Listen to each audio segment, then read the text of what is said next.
When your job involves lifting and moving materials, it can be easy to start doing these tasks on autopilot. But if you don't pay careful attention to your environment, your movements, and the equipment you're using when you're handling materials, it can spell disaster. Every year, thousands of workers are injured lifting and moving materials in their workplace, often because they're not following safe work practices. To work safely and injury-free, you have to know the hazards associated with handling materials and how to protect yourself from them.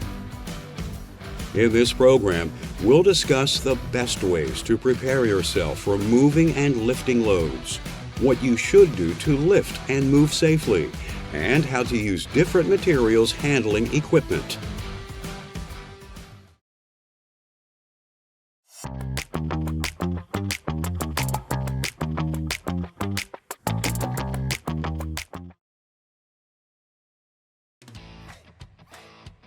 Materials handling involves moving a load from one place to another. Sometimes you can do it manually. Other times you need to use mechanical equipment to help you do the heavy lifting. It might seem pretty straightforward, but don't be fooled. Lifting and moving any type of material can be dangerous if you don't know what you're doing. You can help to prevent accidents and injuries by preparing before you begin any materials handling task. Start by checking in with yourself. If you're feeling the effects of drugs or alcohol, never try to lift or move a load. Anything like this that might affect your balance or your judgment could get you or someone else hurt, even killed. You're also not ready to work safely if you're in pain. An injured body is a weaker body, and it's an accident waiting to happen. If you feel that you're mentally and physically ready to take on a materials handling job, you also need to make sure that you're dressed for success. Putting on appropriate personal protective equipment can be the difference between walking away from an incident and ending up in the emergency room. At a minimum, you will probably want to wear gloves and work boots with non-slip soles and steel toes. You might need other types of PPE as well, depending on the environment you're in. For instance, if you're working around flying or falling objects, you'll want to wear a hard hat or helmet. Not sure what PPE you should use for the jobs that you do? Don't guess. Ask your supervisor. Once you're outfitted correctly, you need to assess what will it take to move your load. How heavy is it?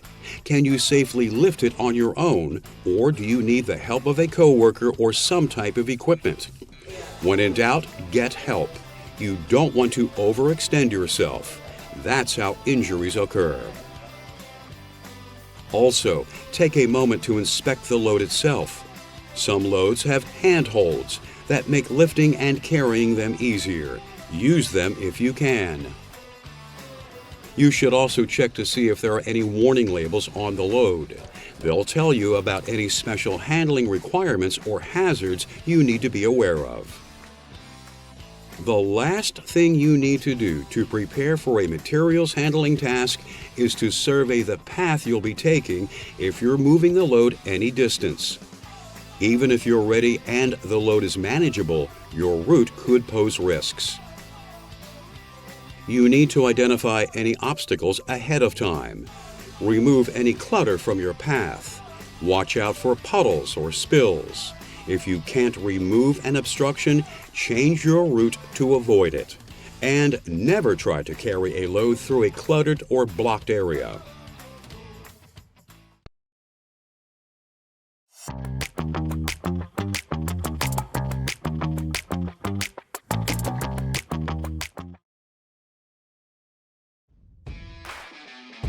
When you're working, no one expects you to have superhuman strength.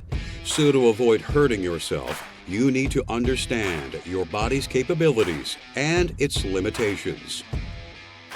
That's where ergonomics comes in.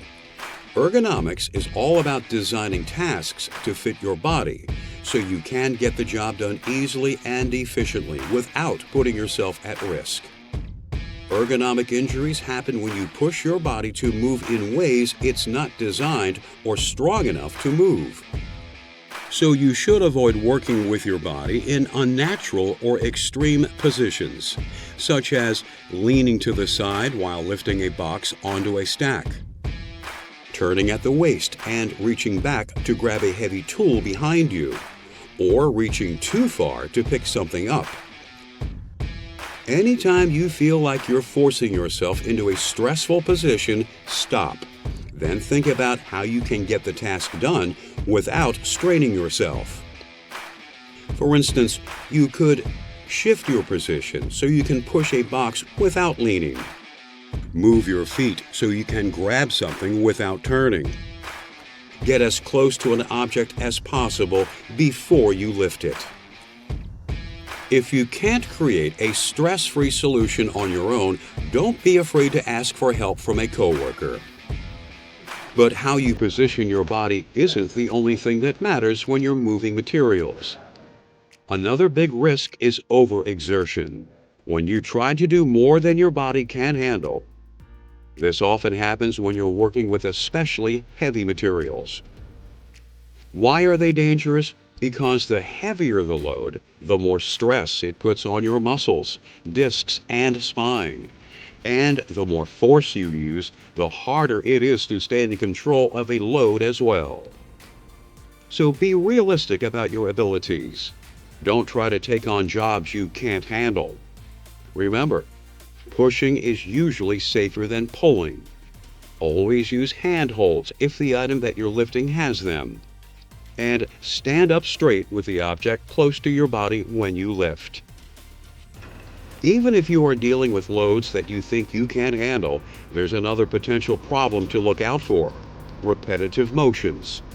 Some jobs involve making the same lifting, turning, stepping, or lowering movements over and over again. While each movement might feel easy initially, the repetition can wear your body down over time. You can guard against this by alternating tasks that use different types of movements and taking periodic rest breaks.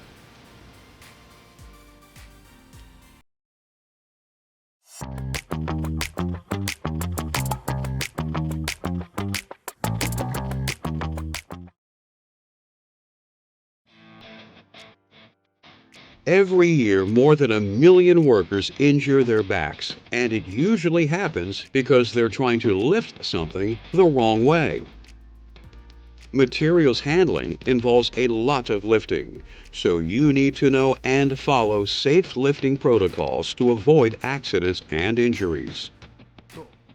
First and foremost, think before you lift. Before you try to pick something up, ask yourself, is it too heavy to lift easily? Is it too bulky or oddly shaped to grip securely? And will it be too large to see over after you pick it up? If you answer yes to any of these questions, you shouldn't try to lift the object by yourself. Get help or use appropriate materials handling equipment to assist you. Even when you can lift an object on your own, there are specific steps you should take to ensure a safe lift. Stand close to the object, with your feet shoulder width apart. Lower yourself to grasp the object by bending your knees. Do not bend at the waist. Keep your back straight. Get a firm grip. Lift the load with your legs by straightening your knees. As you lift, hold the object close to your body. But lifting is only half the job. Next, you need to carry your load to its destination. Keep your back straight, continuing to hold the object close to you. Proceed carefully with your head up and your eyes on your path. And don't try to carry anything that interferes with your field of vision. As you move out with your load, remember twisting can hurt your muscles. So if you have to change direction while you're carrying it, don't twist at the waist. Walk through the turn instead by moving your feet.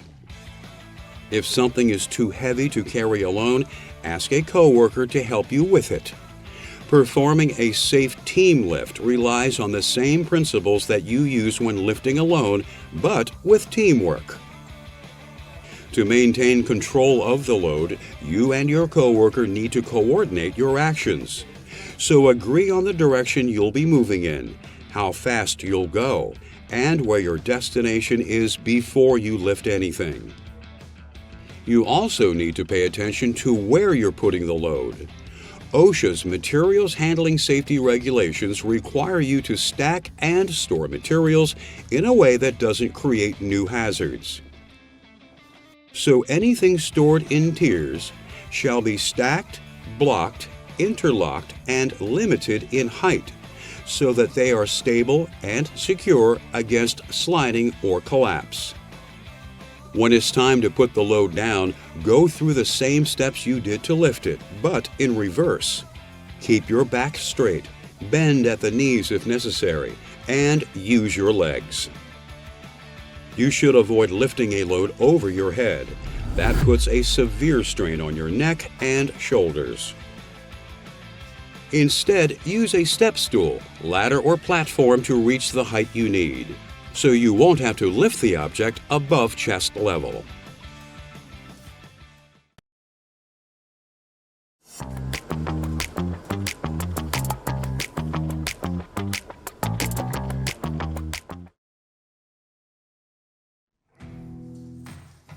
Materials handling tasks can be very physically demanding. Fortunately, you don't have to take on all of the weight yourself. There are several types of tools and equipment that can help you move things more easily and safely. Two common examples of these lifting and carrying aids are two-wheeled hand trucks and dollies. But even though this equipment can be helpful, it can also be dangerous if you don't know how to use it safely. You should begin by putting on personal protective equipment. When you're working with hand trucks and dollies, at minimum, you should wear work gloves and steel-toed boots. Then thoroughly inspect the equipment. Look for damaged, worn, or missing parts. Check the tires to make sure they are in good condition. Examine hard rubber wheels to make sure they don't have any chunks out of them that would cause them to wobble. If you find problems and can't repair them, tag the equipment out of service and report it to your supervisor. Once you're done inspecting the equipment you'll be using, you need to determine how to stack the load you're moving. For instance, two-wheeled hand trucks work on the lever and fulcrum principle. They give you good lifting power and control, but you need to pay careful attention to how you load them. To prevent materials from falling off, position the load against the back of the truck. Stack smaller, lighter objects on top of larger, heavier ones, and don't stack items any higher than the truck's backrest. You can hurt yourself trying to move too much weight, so be careful not to overload the truck. Watch out for oddly shaped or unbalanced objects that could destabilize the load too.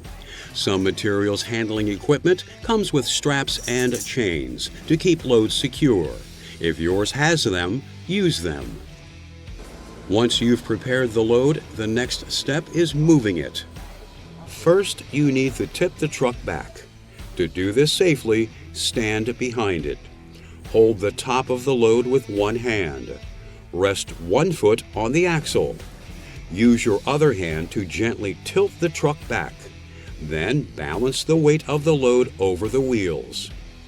Finally, grip the handholds firmly and push. Remember, pulling a hand truck stresses both your arms and shoulders and can lead to an ergonomic injury. When you reach your destination, you can make a controlled landing going through the same steps you did when you tipped it back, but in reverse. While two-wheeled equipment can be useful for moving stacked items, four-wheeled dollies come in handy when you need to move something large and bulky. They are rectangular platforms with 4 wheels that can swivel 360 degrees. Because they are horizontal, they should only be used on even ground, never on stairs or rough surfaces. There are 2 ways to load a 4-wheeled dolly: the 45-degree method and the deadlift method. The 45-degree method requires 2 people, one to tilt the object to the side, while the other positions the dolly underneath it. Then the person holding the object slowly lowers the raised side down onto the dolly and positions it so that its weight is evenly distributed. The deadlift method involves a similar process, but in this case, 2 or more people lift the object that needs to be moved while another person slides the dolly underneath it. Together, they can carefully position the object on the dolly. Once the load is balanced, it can be safely rolled to its destination. Then it can be unloaded using the 45-degree or deadlift method, but in reverse.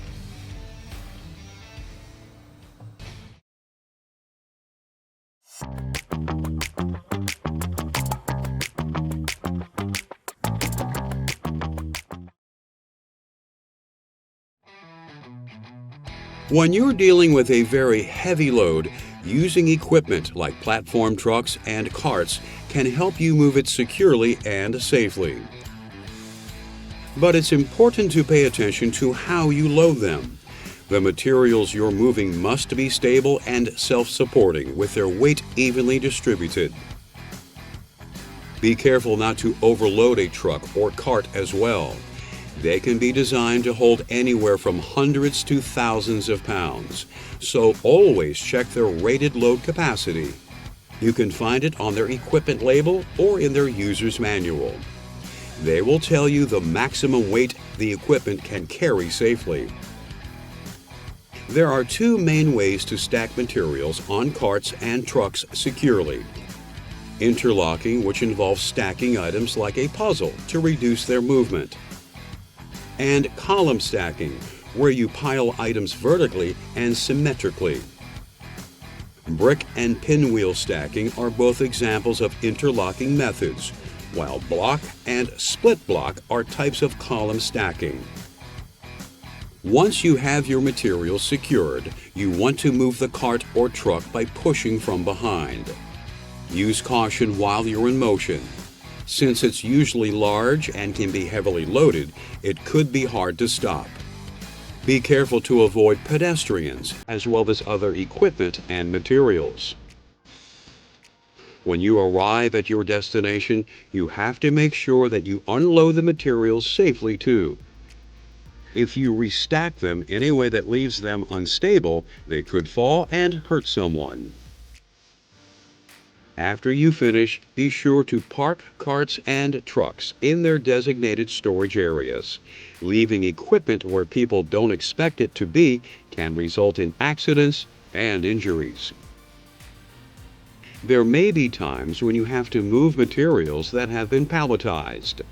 In these cases, you'll need to use a pallet jack, but you'll want to keep a couple of things in mind when you do. First, you need to slide the jack into the pallet. Make sure the jack's wheels are resting on the ground before you raise the forks. If the wheels are on one of the pallet slats, trying to raise it will tear the pallet apart. A pallet jack can be tricky to control when you push it, because the wheels that steer it are located at the rear. So to avoid running into things or people, it can be easier and safer to pull a loaded pallet jack. But you will probably need to push the jack to position the pallet where you want it when you're putting the load down. So be sure you have complete control and don't have to strain yourself. At that point, lower the forks and pull the jack out from under the pallet. Remember, you should never store materials haphazardly, so make sure to leave loaded pallets where they are secure and stable.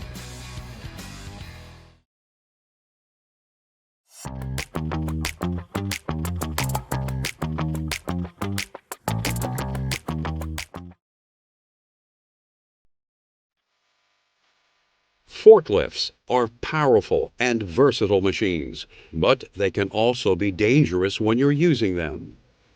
That's why following safe work practices is crucial.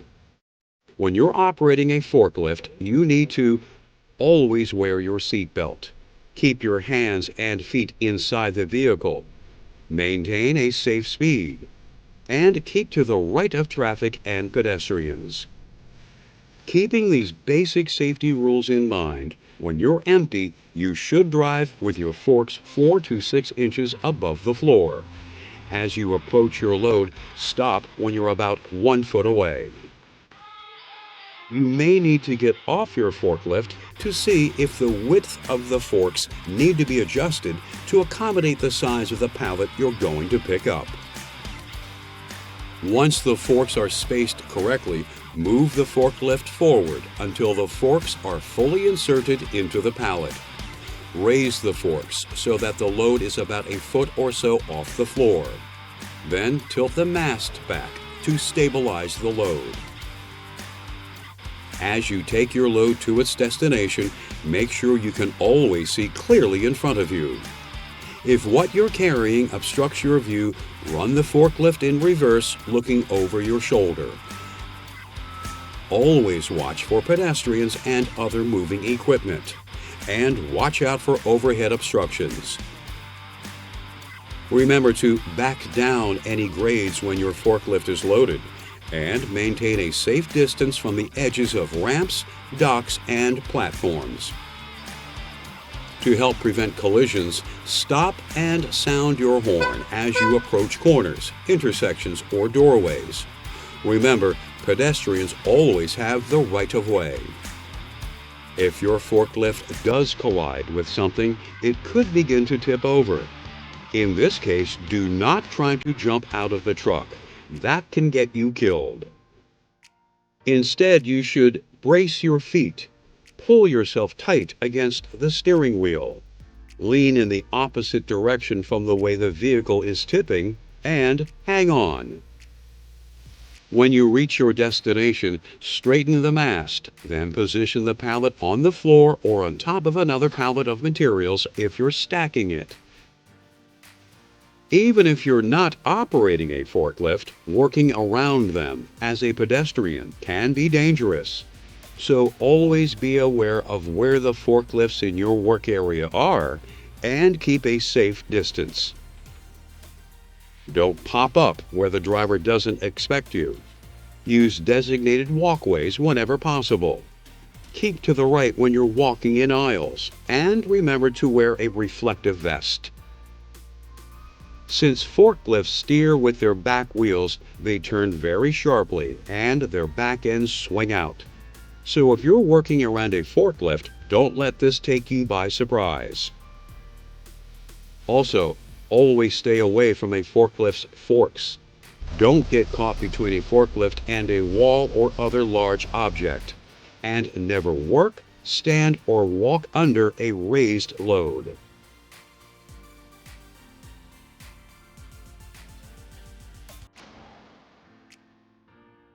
Moving materials from point A to point B isn't always as simple as it sounds. When it comes to materials handling, whether you're lifting a load yourself or using some type of equipment to help you, you need to know how to do it safely. Let's review.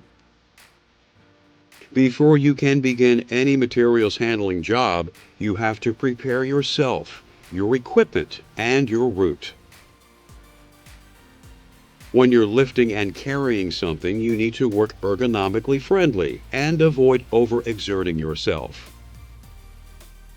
If you're using a hand truck or dolly, you should wear steel-toed boots and gloves. Inspect your equipment before you use it and keep your load stable at all times.